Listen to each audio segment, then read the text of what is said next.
Welcome to VLOOKUP Week video number 5. Hey, if you want to download this workbook, VLOOKUP Week video number 5, click on the link below the video. Also below the video is a link to the actual VLOOKUP Week site with hundreds, well, maybe not hundreds, but 20s of articles and videos all about looking stuff up. Now, this video is going to be about the choose function, C-H-O-O-S-E, 12 awesome examples. And also below the video, if you click on the Show More button, there will be minute mark hyperlinks to jump to the different sections. Now, choose function. Now, the amazing thing about the choose function when compared to some of the other lookup functions like VLOOKUP, lookup, match, index, is it can look up lots of different things, not just values. The choose function can look up text, numbers. It can look up formulas and functions. It can look up cell references, ranges, defined names, and even array constants. The second unusual thing about choose is that unlike other functions, choose requires you to enter the things. And I use the word things here because there's so many different things that you can look up. But you have to actually enter each individual thing into the function. So right here, index number, we're going to have to give it 1, 2, 3, 4 if there's 4 things. And then you just list 1, 2, 3, 4, for example, if there's 4 things. So you actually list the things in the function, unlike VLOOKUP and index, where you're looking from some cells or a range or an array constant or something like that. All right, let's look at examples. We have examples of all of these items and one last cool thing that we'll talk about later. Let's look at 2 text examples. So the idea here is we're looking up some text. Hey, we want to randomly select a name, and we don't want to put a table over here for whatever reason. So we can just use choose. Now I have however many names. I'm going to pick 4 names. So I'm going to, for the index number, I need a 1, 2, 3, 4, because I have 4 things I'm choosing from. And since I'm doing a random selection, I'm going to use ran between. Ran between takes a bottom and a top. That'll randomly select a number between 1 and 4. And then I'm going to select name. Sue is 1, value 1, comma, Joe. I'm putting this text, because it's text, in double quotes. That's what you have to do with text and formulas. Value 3 will be Mo, and value 4 will be Ned. All right, so value 1, 2, 3, 4, and then some way to generate numbers between 1 and 4. So now I've selected Sue. If I hit the F9 key, that's the recalculate key, you can see we can randomly select. Another great example for selecting text is here, survey results. Now look right here, you can't read that. This keeps happening in 2010. I've done center across selection. I'm going to scroll up and then down, and now we can see it. If anyone knows how to fix that using center across selection, put a comment below the video. All right, so here we have survey results. And for a 2, we have 1 to 6. And here's our values. And I actually typed them out here. Those will be our arguments for choose.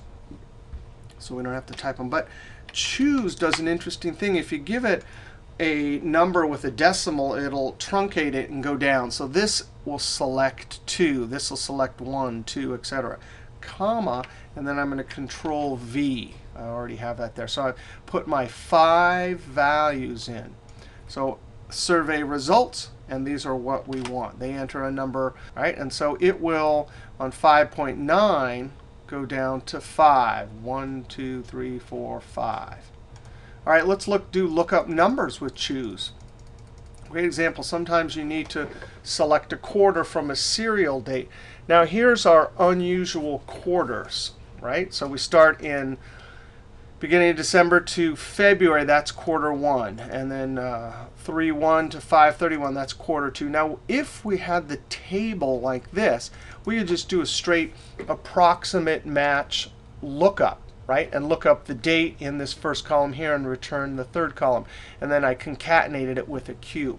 But what if we didn't have this and we just wanted to use the choose function. Let's just see if we can generate the numbers first.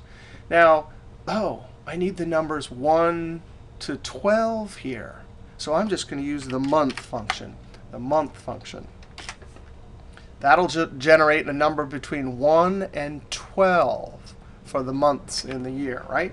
And these dates are only between these, so we're never going to run into a situation where we'll get one of these dates that's outside this range here.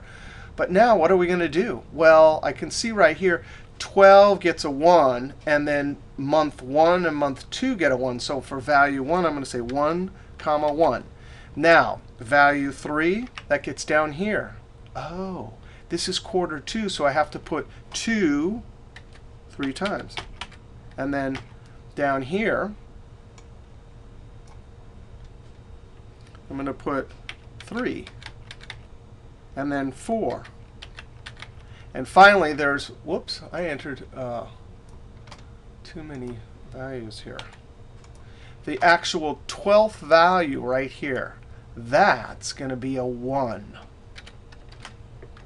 All right, and so then I can double click that down. So here we're seeing choose how to select a number, but I'm going to concatenate that. I'm going to put a Q in double quotes with the space and then the join symbol ampersand. All right, and so that's using choose to select some numbers. How about selecting a formula? Here's a math template. I want to be able to put the number 1 and have these two numbers multiplied, the number 2, and have these things divided. And then we want a 3 for plus and a 4 for minus. So this could be on like a math teacher's template. So I'm just going to simply choose a formula. So here, I put a label up here to tell the person what to put here, right? So I'm simply going to click there. And then I have 1, 2, 3, 4 formula. So the first one will be number times the second number. That's the value, comma. The next value is this divided by this. And then this plus this. And finally, so that's the third one. Finally, for the fourth value, we'll do our fourth formula, whatever that is, minus this. So here we have 4 things. They just happen to be formulas. Yeah. All right, so when I select 2, that's divide. 100 divided by 10 is 10. 100 times 10 is 1,000. 3, 110. And then finally 4. Another example. Scrolling down here, our second example for looking up a formula. Here we have some values. We want to, for this template, calculate either the average mean, median, or mode. Now, there are 3 different calculations. So what I want to do is I want to use something called a form combo box. Now, the developer ribbon, you have to actually show that. In 2010, right-click any ribbon and point to Customize Ribbon. And then over here, you can check Developer. In 2007, there's an orb. There's a round Office button up here. You have to click on that, go to Options, and then it's in the General. All right, so a combo box, developer ribbon. It's great because we have these items over here. And unlike data validation drop-down lists, where you select from a drop-down and it puts the word in the cell, the combo box allows us to select from a list and it will put a number in a cell. 1, 2, 3. Perfect for choose. So I'm going to use form combo box. I'm going to draw it over here. Right-click Format or Control 1. And there it is. On the Control, we can say the input range. That means the values we want to show in our drop-down. And the link cell. And it'll jump. It's like the match function. 1, 2, 3. It puts the relative position. So when I click over here, get it out of edit mode, and now I select median, now it's a 2. That's perfect. Now I'm going to right-click to put it into edit mode, and I'm going to drag it over here. Watch this. I can hold the Alt key, and it jumps to the corner. And then I can drag it, and it tries to fit perfectly. So now I can select here. Now that's B61. All right, so you ready? Now we're going to do 3 different formulas. Equals choose, so we're using the choose to look it up. That's B61. The first value will do mean, so it's average, and I'm going to highlight this range. The second one is median.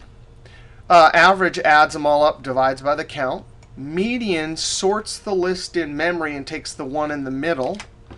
Good for averages when you have extreme values in either directions, outliers up or down. And finally, the mode tells you how many, or I'm sorry, it tells you the one that occurs most frequently. Now, mode in 2007 and earlier is just mode, and it only delivers the single mode. If there's more than one mode, it delivers just the first one it counters. In 2010, there's mode.mult and single, and I have videos on that if you want to search. But I'm going to use single. The problem here is that sometimes there's not a mode. There's no numbers repeated. So I'm actually going to use the if error. This is in 2007 and later. And if there is an error there, which means there's no mode, I'm going to put no mode or none or something like that. That's the if error. So there's one. These are really functions, but this second one is a formula here, right? All right, so let's try it. So I'm going to select this median, the one in the middle.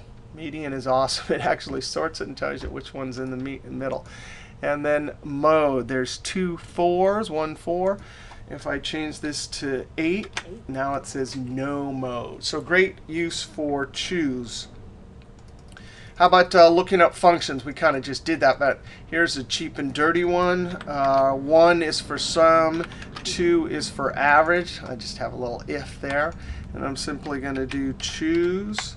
This is actually a simpler example than the one we just did.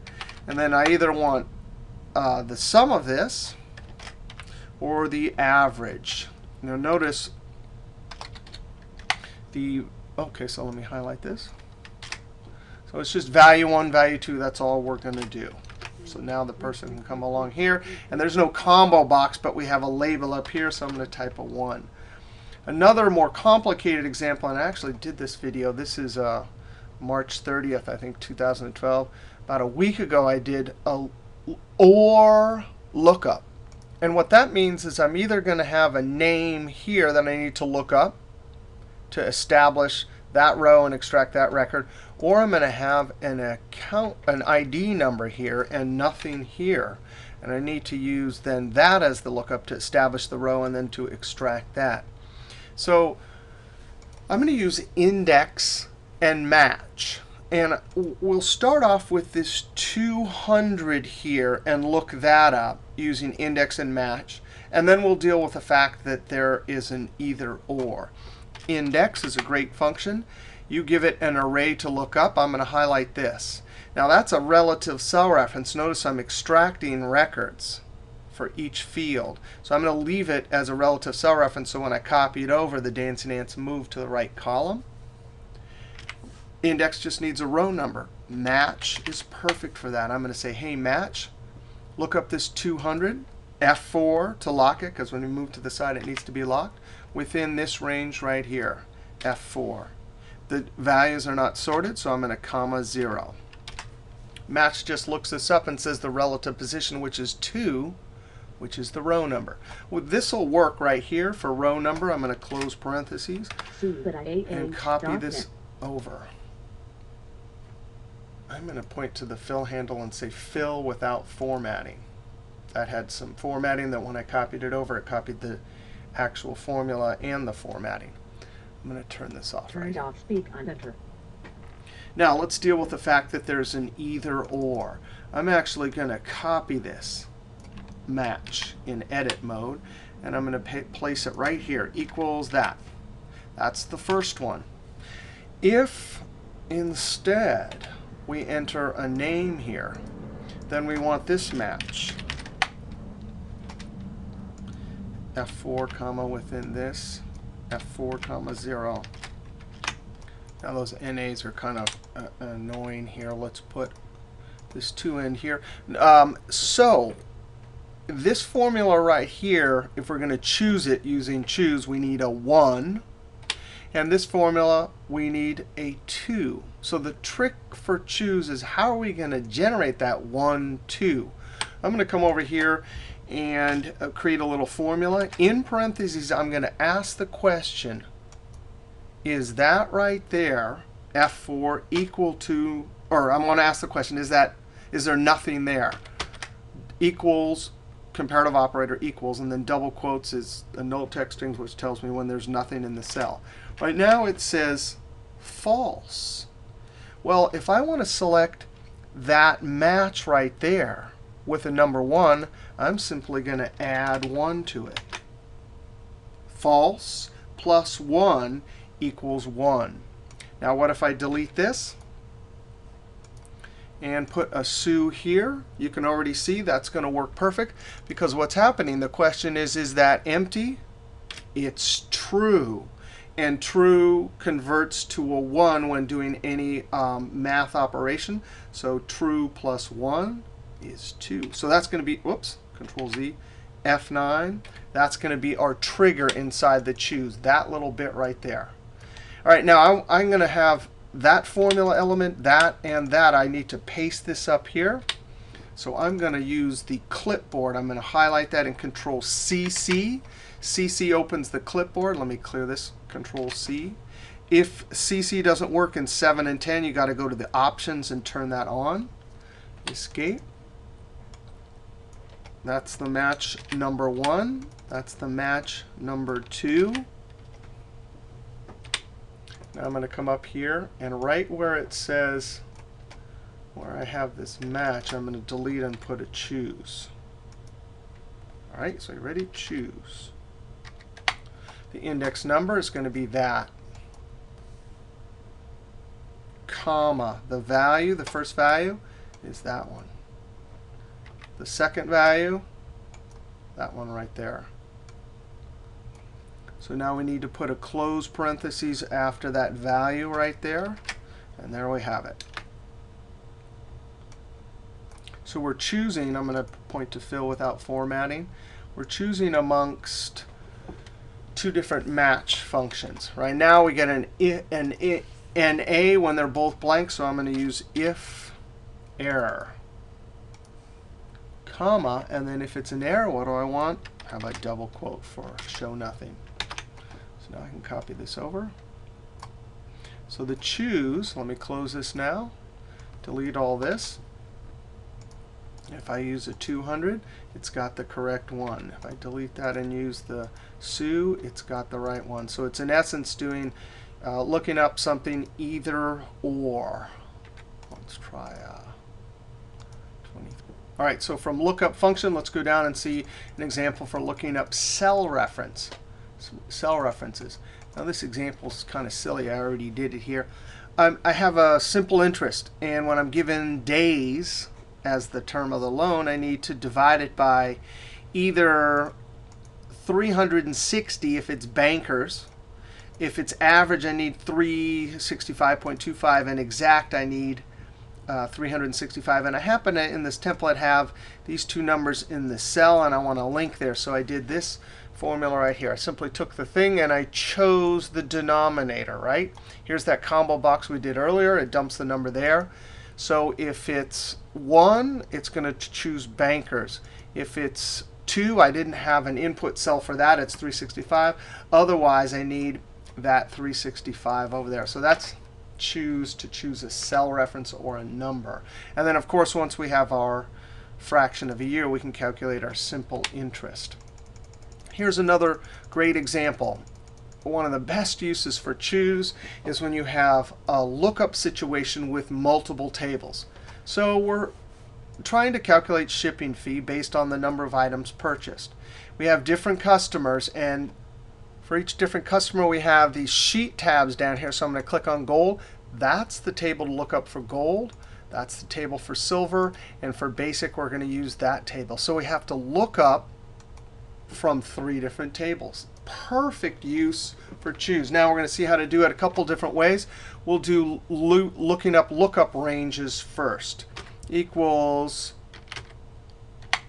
VLOOKUP. Well, what am I looking up? The value I'm looking up is that, comma, And now I need the table, and that's where the choose comes in. Now, just as we saw earlier, the trick often is how do you get an index number? Well, gold is 1, silver is 2, and basic is 3. So I just have a little table down to the side. We'll see how to do this 2 different ways. In this example, I'm going to use VLOOKUP here. So VLOOKUP, and I'm going to look up what? Customer type, relative cell reference, comma, within this table. F4, I'm returning the table number to choose, right? So comma, and it's the second column. This is an exact match. Now, yeah, that's fine. Exact match, I'm going to put 0. We could have sorted those and done approximate, but no problem. So that all VLOOKUP is doing right here is delivering to the index number a 2. Control Z. Now we put our values, and I simply come over here to gold and highlight this table. You can see it start to emerge up here. I'm going to hit the F4 key. Value 1, comma, to get to value 2, I'm going to click down here on silver, highlight the table, F4, comma, value 3. I come down and I click on basic, highlight the table, F4. There's the value. I close. Now, I'm actually building the formula on that other sheet, but I can see the table. That's the choose that I just put in there. That choose is just to get the table, the correct range of table, comma, column index. It's always going to be 2, so I put a 2. And then range lookup, it's always approximate match. Everything's sorted, so I close parentheses and enter. So now that big thing right there is choosing amongst the different tables. If I copy this down. So gold 2,109.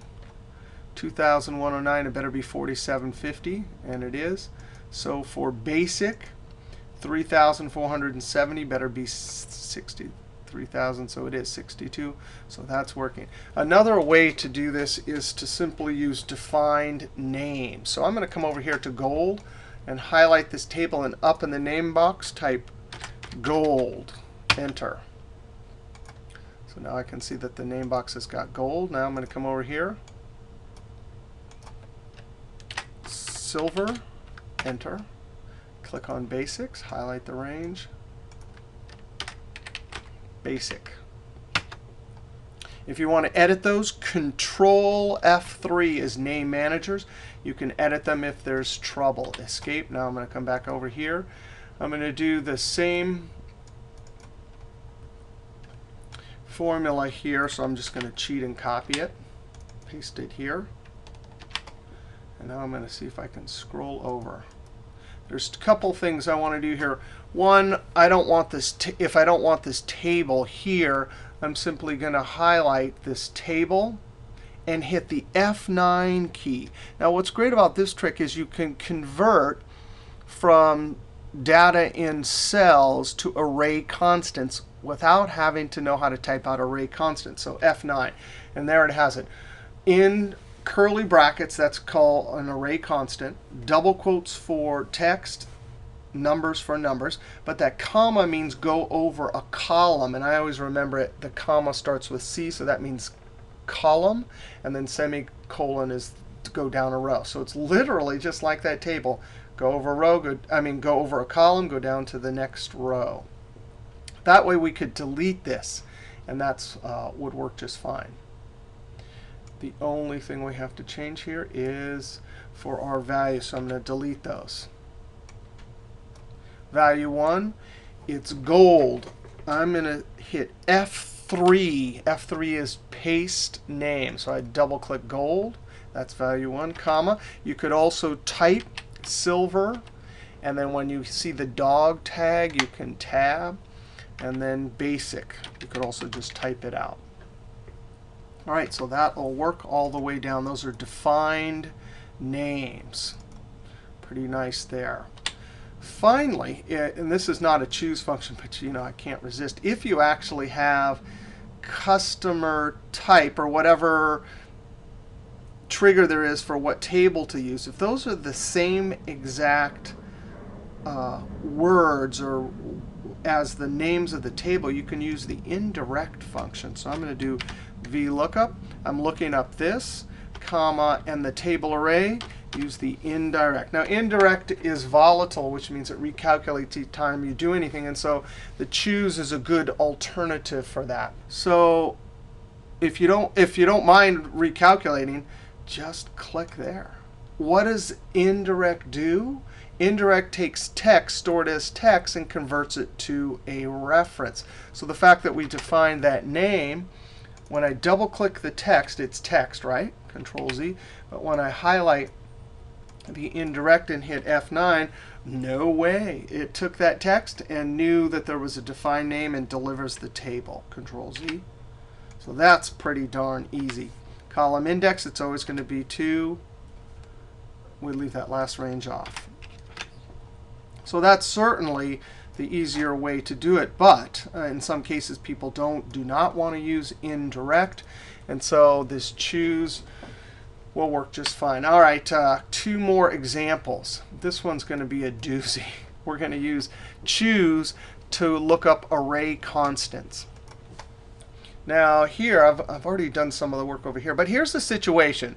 We have some products, some retail prices, and series discounts tell you how many discounts you get in a series. And in order to calculate what's called the net cost equivalent, which is the decimal you multiply by list price to get to wholesale price, there's our formula there for wholesale price, you actually have to take the complement of each one of these. So it's 1 minus 20% times 1 minus 5% times, etc.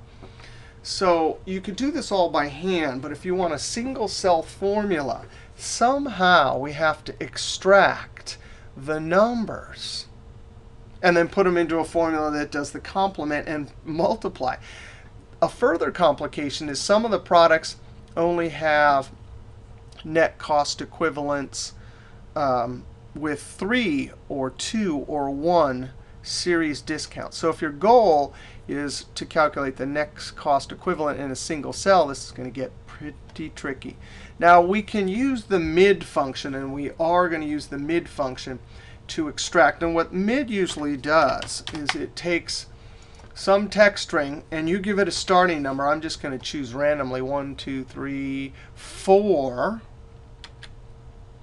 comma, and you tell it how many characters, and it will extract. In this case, because it's starting at 4, it will extract that 05.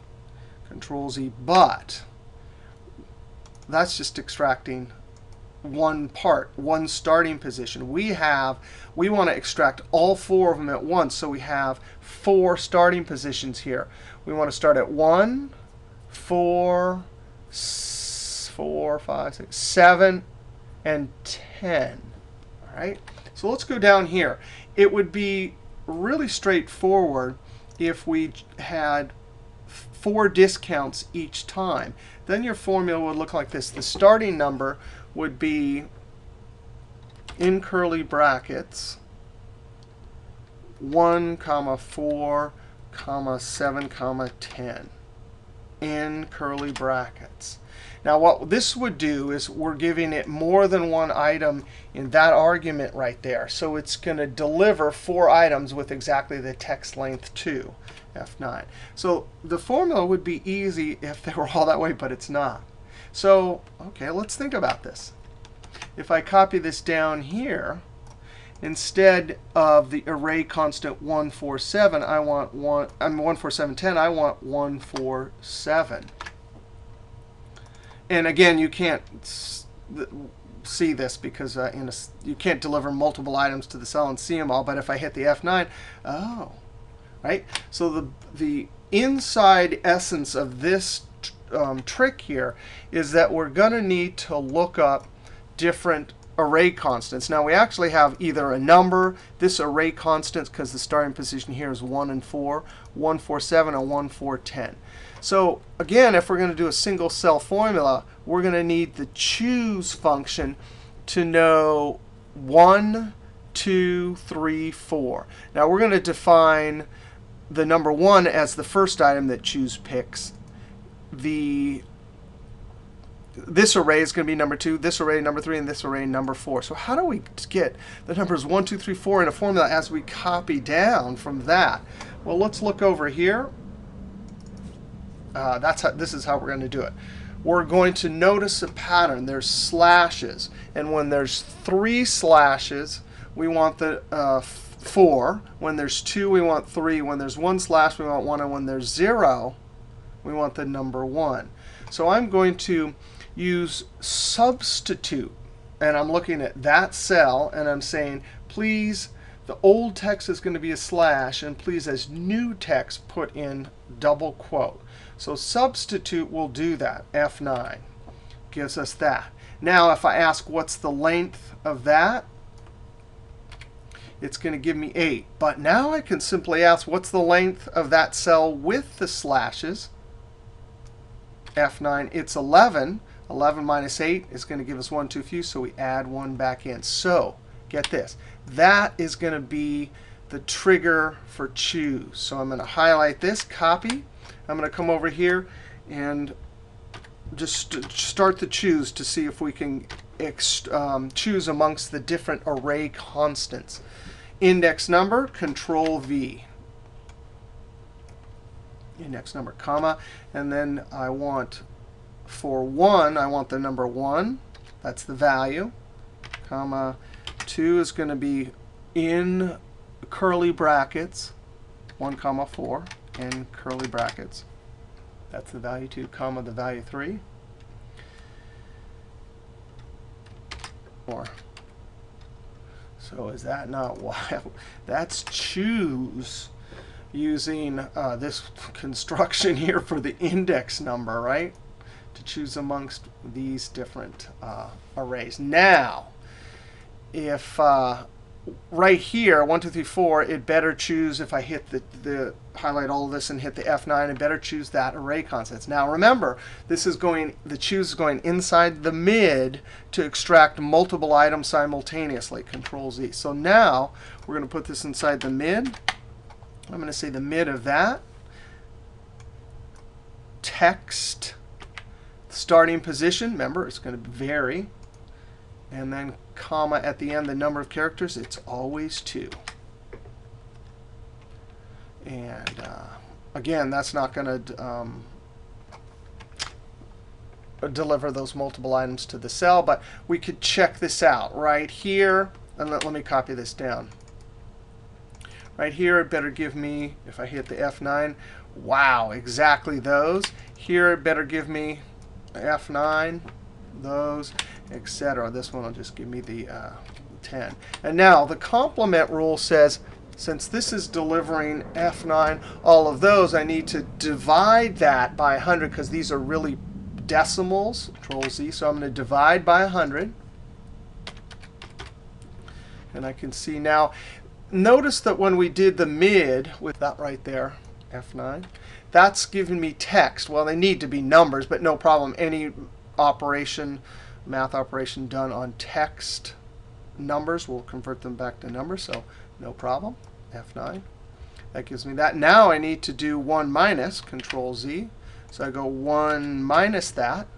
That'll give me the complement of each. And finally, I need to multiply them, Control Z. So now I do product. Oh, man, that is just too wild. Now, we are going to have to do Control-Shift-Enter sometime. Yeah, because we're doing array operations here. Control-Shift-Enter, and double-click and send it down. That is one wild use for choose. All right. Now, maybe I should have done that one last, right? Because that was the wild one. Here's another great use, and we actually saw this. This is the VLOOKUP week video number 5. We saw this back in number 1. We have sometimes a lookup value, and the A and the B are in different columns. Now, back in video 1 for this VLOOKUP week, we saw how to add an extra column and join 2 elements. And really, that is the most efficient way, especially if you have large spreadsheets. However, sometimes you just can't, you're not allowed to add that extra column. So here's what we're going to do. We're going to join these 2 columns to create 1 column. And then we're going to need to have that as our first column, and this is our second column for our VLOOKUP, right? So then we can look up AB and return Belen. Now the choose is going to help us here because we're going to have this join column. In our formula, we're going to join them, and then this column. But we really need them to be joined together to create a lookup table, right? And choose can do that. Now the trick is when we do choose, we're going to put, we usually put the number 1, 2, 3, but if we put in array syntax 1, 2, it's telling choose, take the two items simultaneously. So for us to create our lookup table inside of our formula, we're going to give it the first column and the second column. In essence, we're going to give it two columns to mash them together to create a VLOOKUP table. So our first column is going to be this one joined ampersand with this one.